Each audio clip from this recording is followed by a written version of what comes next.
काला साया। यूं तो बनारस घाट अपनी खूबसूरती के लिए बहुत प्रचलित है, पर घाट के किनारे कई राज लिए बैठे हैं। ये कहानी शुरू होती है बनारस के घाट के पास बने ममता निवास से, जहां प्रिया लाल जोड़े में ममता के घर उसकी बहू बनकर आती है। आओ आओ बहू, घर को अपने पैरों से पवित्र करो। ममता घर की दहलीज पार कर ही रही होती है कि अचानक एक बहुत गंदी सी बास पूरे घर में फैल जाती है।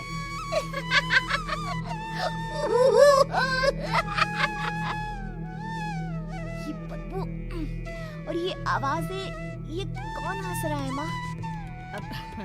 ये पड़ोसी ना हमारे थोड़े अलग से है। कहाँ हम शाकाहारी और ये मांस मच्छी खाने वाले। छोड़, तू ध्यान मत दे और गृह प्रवेश कर। और हाँ बहू, अपनी सास की एक बात हमेशा याद रखना, इन पड़ोसियों से तो कभी बात नहीं करेगी। अच्छे लोग नहीं है ये। अपनी सास की ये बात मानेगी ना बेटा? हाँ माँ, जो आपकी मर्जी, मैं उनसे बात नहीं करूंगी। अगले दिन प्रिया अपनी पहली रसोई बनाने रसोई घर में जाती है। ये छोटी बात तो नाक में जा रही है। एक काम करती हूँ, खिड़की खोल देती हूँ। प्रिया खिड़की खोलने जाती है। इतने जाले, लगता है इस खिड़की को कभी खोला ही नहीं गया। पर ऐसा क्यों? ओह, नॉनवेज की स्मेल आती होगी ना। 2 मिनट के लिए खोल लेती हूँ, फिर बंद कर दूंगी। प्रिया खिड़की खोलती है। खिड़की खोलते ही उसकी नजर सामने वाले घर की खिड़की पर पड़ती है, जहाँ एक लड़की खड़ी होती है। हाथों में मेहंदी, लाल रंग की साड़ी, बिल्कुल सजी धजी, मानो प्रिया की तरह ही वो भी नई नवेली बहू हो। वो प्रिया को देखकर मुस्कुराती है। हे भगवान, माँ ने तो इनसे बात करने को मना किया था। प्रिया फौरन ही खिड़की बंद कर देती है और तवे पर चढ़े रोटी की ओर देखने लगती है, पर वहाँ रोटी न होकर मछली पड़ी होती है। ये क्या? पहली ही रसोई में इतनी बड़ी गलती। हे भगवान, अब मैं क्या करूँ? प्रिया बहुत डर जाती है और फौरन रसोई की सफाई करने और फिर सभी के लिए खाना बनाने लग जाती है। जब वो सबको खाना परोसती है, सब तो ठीक है, मैं बेकार में चिंता कर रही थी। हे भगवान, ऐसे ही बस अपनी कृपा बनाए रखना। रात के वक्त जब सब सो रहे होते हैं, तब प्रिया को पायल की आवाज सुनाई देती है, जिससे उसकी आंख खुल जाती है। ये पायल की आवाज कहाँ से आ रही है? प्रिया उठकर उस आवाज के पीछे छत की सीढ़ियों तक जाती है। तभी उसे बच्चे के रोने की आवाज आती है। प्रिया छत पर जाती है तो क्या देखती है? वही लाल साड़ी वाली लड़की अपनी गोद में एक नवजात बच्चे को घुमा घुमा कर सुला रही है। तभी प्रिया की नजर उसके पेट पर पड़ती है। ओह गॉड, ये तो प्रेग्नेंट भी है। सुनिए, बच्चा सो नहीं रहा है क्या? मैं कुछ मदद करूं? नहीं नहीं, आपके घर वालों को अच्छा नहीं लगेगा, मैं संभाल लूंगी। स्नेहा की गोद से बच्चा हाथ मारकर प्रिया की गोद में आने को छटपटाने लगता है। दोनों घर अगल बगल में बने होने के कारण प्रिया उस बच्चे को गोद में ले लेती है। प्रिया के पास आते ही वो सो जाता है। बच्चे का वो स्पर्श रात भर प्रिया भूल नहीं पाती और अगली सुबह वो छत पर कपड़े सुखा रही होती है। तभी उसे एक औरत इशारा करके बुलाती है। स्नेहा कह रही थी, बाबू तुम्हारी गोद में आते ही सो गया। मैं गौरी, स्नेहा की माँ हूँ। बहू, घर आना, बाबू को खिला भी लेना। शाम को जब घर पर कोई नहीं रहता, बच्चे से मिलने के लिए प्रिया छिपकर अपनी पड़ोसन के घर चली जाती है और कुछ देर बच्चे को खिलाकर वापस लौट आती है। इसके कुछ दिन बाद ही प्रिया को पता चलता है कि वो माँ बनने वाली है। ममता की खुशी का ठिकाना नहीं रहता।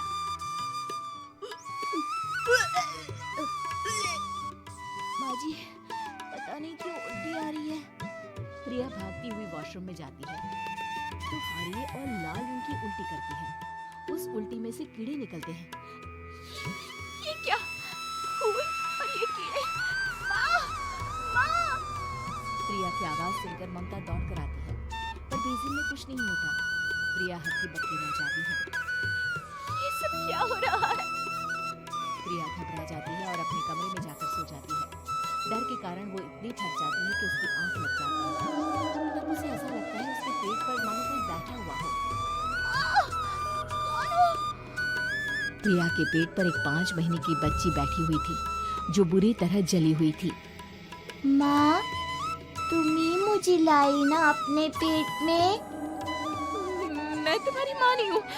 कौन हो तुम?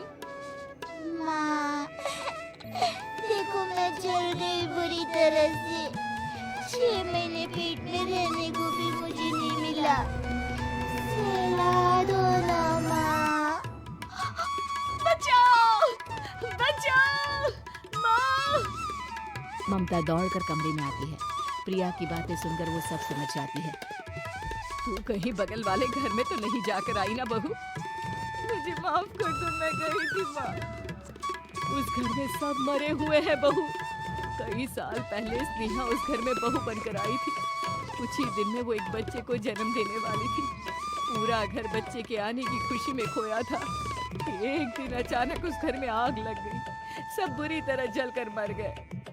गौरी आज भी दादी बनने का इंतजार कर रही है और इसीलिए स्नेहा ने अपना अजन्मा बच्चा तुम्हारी कोख में डाल दिया। ममता ये कह रही होती है कि पीछे से उसके पैरों को एक बच्चा पकड़ लेता है।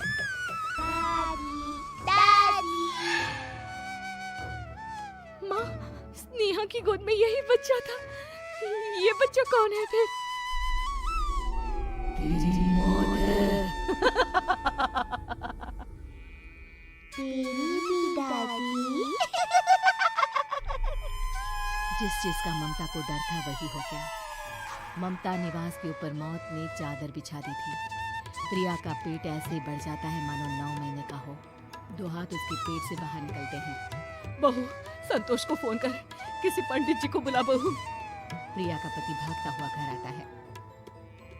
ये तो होना ही था माँ। तेरा पाप तेरे सामने आ गया तो तू सह नहीं पा रही है। स्नेहा घर में आग लगी नहीं थी, माँ ने लगाई थी प्रॉपर्टी की लालच में। और वो बच्चा मेरी पहली पत्नी का बच्चा है, मेरा बेटा, जो कि उस आग की चपेट का शिकार हो गया था। मैंने तुमसे ये सब माँ के कहने पर छुपाया था। मुझे माफ कर दो प्रिया। तुम अगर चाहो तो यहाँ से जा सकती हो। मैं तुम्हें किसी भी बंधन में रखना नहीं चाहता। मेरी शादी हुई है आपसे, मैं आपको छोड़ नहीं सकती। पर उससे पहले हमें स्नेहा, उसकी माँ और बच्चे की आत्मा की शांति करवानी होगी। संतोष और ममता गौरी के घर जाते हैं। अंदर सब कुछ जला हुआ होता है। जमीन पर जली हुई लाशें बिखरी हुई थी। ममता रो रो कर अपनी करने की माफी गौरी से मांगती है। प्रिया स्नेहा के घर वालों का अंतिम संस्कार करवा देती है और ममता निवास फिर से आत्माओं के साए से मुक्त हो जाता है।